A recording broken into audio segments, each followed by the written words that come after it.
Subject কাকে বলা এটা তোমরা জেনে নেবে যে যে মানে যে কোনো কিছু কাজ করবে বা যে হবে। যেমন ধরো আমি খাচ্ছি, তাহলে কাজটা কে করছে? খাচ্ছে কে? আমি খাচ্ছি, তাহলে সাবজেক্ট হচ্ছে আমি। যাবে এখানে তুমি কাজ করো, তাহলে কাজছে কে? তুমি, তাহলে তুমিটা হচ্ছে সাবজেক্ট। মনে রাখবে এগুলো কথা। হ্যালো স্টুডেন্টস, কেমন আছো তোমরা সবাই? আশা করি তোমরা সবাই ভালো আছো।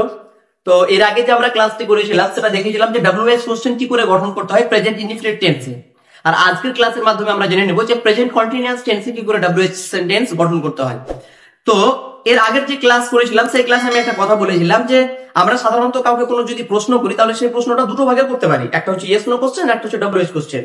আমি বলেছিলাম যে ইয়েস নো কোশ্চেন কাকে বলা হয়? যে সমস্ত প্রশ্নের উত্তর হ্যাঁ অথবা না দিয়ে দেওয়া যাবে তাদেরকে আমরা বলবো ইয়েস নো কোশ্চেন, আর যে সমস্ত প্রশ্নের উত্তর হ্যাঁ অথবা না দিয়ে দেওয়া যাবে না তাদেরকে আমরা ডব্লিউএইচ কোশ্চেন বলবো। আশা করি তোমাদের মনে চলে এসেছে।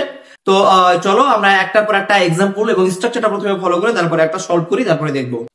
প্রথমে আমাদের যে স্ট্রাকচারটা আছে সেটা হচ্ছে WH word plus am is plus subject plus ভার্বের বেস ফর্মের সাথে আইনি যোগ প্লাস আদার্স অবজেক্ট কেউ কেউ লিখে। চলো আমরা একটার পর একটা এক্সাম্পল গুলো সলভ করে আমরা জেনে নিই। কি লিখা আছে প্রথমে? যে তুমি কেন কাঁদছো। আমরা জানি যে বাংলা ক্রিয়াপদের শেষে যদি সাধু ভাষায় বলি তাহলে ইতেছি, ইতেছো, ইতেছে এই ধরনের যদি কোনো কথা বোঝায় তাহলে সেটাকে আমরা বলি প্রেজেন্ট কন্টিনিউয়াস টেন্স। আর যদি আমি আমার ভাষায় বলি তাহলে হচ্ছে যে কোনো একটা কাজ বর্তমানে রানিং চলছে, এটাকে আমরা বলবো প্রেজেন্ট কন্টিনিউয়াস টেন্স। যেমন ধরে নাও যে তুমি হাসছো কেন, তার মানে কি তুমি এখন হাসছো। তুমি পড়ছো কেন, তুমি তার মানে কি এখন তুমি পড়ছো কেন। মানে বর্তমানে তুমি পড়ার কাজটা তুমি রানিং চালিয়ে যাচ্ছ আর আমি তোমাকে জিজ্ঞেস করলাম। তাহলে কোন একটা কাজ যদি বর্তমানে রানিং চলে তাহলে সেই ক্ষেত্রে আমরা তাকে বলবো প্রেজেন্ট কন্টিনিউয়াস টেন্স। আশা করি প্রেজেন্ট কন্টিনিউয়াস টেন্সের যে ধারণাটা তোমাদের কাছে হয়ে গেছে। চলো, তুমি কেন কাঁদছো। প্রথমে কি লিখতে হবে আমাকে? প্রথমে নিতে হবে WH ওয়ার্ড। তাহলে WH ওয়ার্ড কোনটা? যেটা দ্বারা প্রশ্ন করছে সেটা হচ্ছে WH ওয়ার্ড। আমরা এখানে দেখতে পাচ্ছি যে কেনটা হচ্ছে প্রশ্ন করছে, কেন মানে তুমি কেন কাঁদছো, তাহলে WH হচ্ছে কেন। তো আমরা জানি যে কেন ইংরেজি হচ্ছে হোয়াই, আমরা এখানে লিখে দেবো হোয়াই। হয় হলো স্ট্রাকচার অনুযায়ী, মানে প্রত্যেকটা ওয়ার্ড তোমরা একটু ভালো করে লক্ষ্য করবে, দেখতে হবে যে আমি প্রত্যেকটা ওয়ার্ড এখানে লিখবো স্ট্রাকচার অনুযায়ী লিখবো। স্ট্রাকচার ছাড়া অন্য একটাও কিছু লেখা যাবে না। দেখো হলো WH ওয়ার্ড হলো, তারপরে হচ্ছে এম ইজ আর, এই তিনটার মধ্যে একটা বসাতে হবে আমাকে। তাহলে এই এম ইজ নাকি আর বসবে এটা ডিপেন্ড করবে সাবজেক্টের উপর। আমরা জানি যে সাবজেক্ট যদি he, she, it, name, relation, this, that এগুলো যদি হয় তাহলে এগুলোর পরে বসবে ইজ, এগুলোর পরে বসবে ইজ। আমরা দেখতে পাচ্ছি এখানে সাবজেক্ট হচ্ছে তুমি, তাহলে তুমি হচ্ছে ইউ, তাহলে ইউ এগুলোর মধ্যে পড়ছে না। আর আই এর পরে বসবে এম, তাহলে ইউ এর পরে বসবে আর, তাহলে আমি এখানে লিখে দিলাম আর। হলো, এরপরে লিখতে হবে আমাকে কি? সাবজেক্ট লিখতে হবে। দেখো WH ওয়ার্ড লিখেছি, তারপরে এম ইজ আর এর মধ্যে আর লিখে দিয়েছি। এবার আমাকে লিখতে হবে কে? সাবজেক্ট। সাবজেক্ট কি আমি এখনই বললাম, সাবজেক্ট কাকে বলা এটা তোমরা জেনে নেবে যে যে মানে যে কোনো কিছু কাজ করবে বা যে হবে। যেমন ধরো আমি খাচ্ছি, তাহলে কাজটা কে করছে? খাচ্ছে কে? আমি খাচ্ছি, তাহলে সাবজেক্ট হচ্ছে আমি। যাবে এখানে তুমি কাজ করো, তাহলে কাজছে কে? তুমি, তাহলে তুমিটা হচ্ছে সাবজেক্ট। মনে রাখবে এগুলো কথা। তাহলে হয়ে গেল আমাদের সাবজেক্ট। এবার খুঁজে পাবো, তাহলে সাবজেক্ট হচ্ছে তুমি, তুমি ইংরেজি হচ্ছে ইউ, আমরা এখানে লিখে দেবো ইউ। হলো হোয়াই আর ইউ।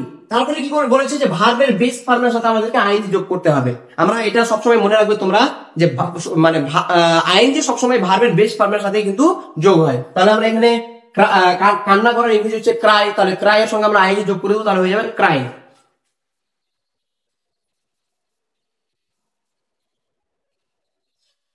হয়ে গেল। তাহলে হোয়াই আর ইউ ক্রাই, তুমি কাঁদছো কেন। ঠিক আছে, আশা করি তোমরা বুঝতে পেরেছো। তারপরে যে আমাদের নেক্সট এক্সাম্পলটা হবে সেটা হচ্ছে তারা কোথায় খেলছে। তার মানে কি? তারা কোথায় খেলছে।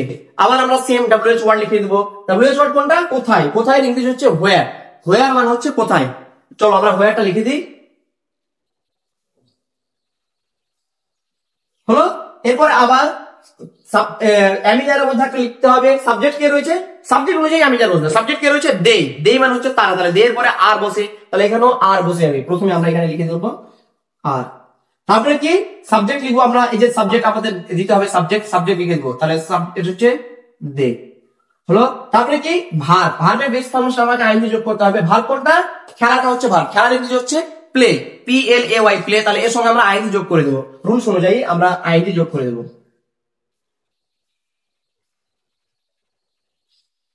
হলো, হোয়াই আর দে প্লেইং, তারা where are they playing, sorry where are they playing, তারা কোথায় খেলছে। তারপরে যে নেক্সট এক্সাম্পলটা রয়েছে সেটা হচ্ছে কে গানটি গাইছে। দেখো কে গানটি গাইছে, সাবজেক্ট আবার সরি প্রথমে আবার WH ওয়ার্ড নিয়ে নেবো। WH ওয়ার্ড কে? কে কে কে এর ইংলিশ হচ্ছে হু, আমরা এখানে লিখে দেবো হু। হলো, তারপরে এবার গানটি কে গাইছে, এখানে আমাদের সাবজেক্ট হু, একটাই সাবজেক্ট পেয়েছি কে, তাহলে এরপরে বসে ইজ, ইজ লিখে দিলাম আমি। হলো, তারপরে আবার কে সাবজেক্ট, সাবজেক্ট আবার যেহেতু নেই তাহলে ভার্বের বেস ভার্বের সাথে আমরা আইএনজি যোগ করে দেবো। তাহলে কি গান গাওয়ার ইংলিশ হচ্ছে, প্রথমে গাওয়ার ইংলিশ হচ্ছে সিং, সিং। আর এর সঙ্গে আমাকে কি যোগ করতে হবে, আইএনজি যোগ করে দিতে হবে, তাহলে হয়ে যাবে সিঙ্গিং, হু ইজ সিঙ্গিং। তারপরে কি গানটি, তাহলে আমরা জানি যে টিটা খাড়াখাড়ি যদি থাকে তাহলে আমরা এই ক্ষেত্রে কিন্তু দা ইউজ করি, আমরা এখানে লিখে দেবো দা সং।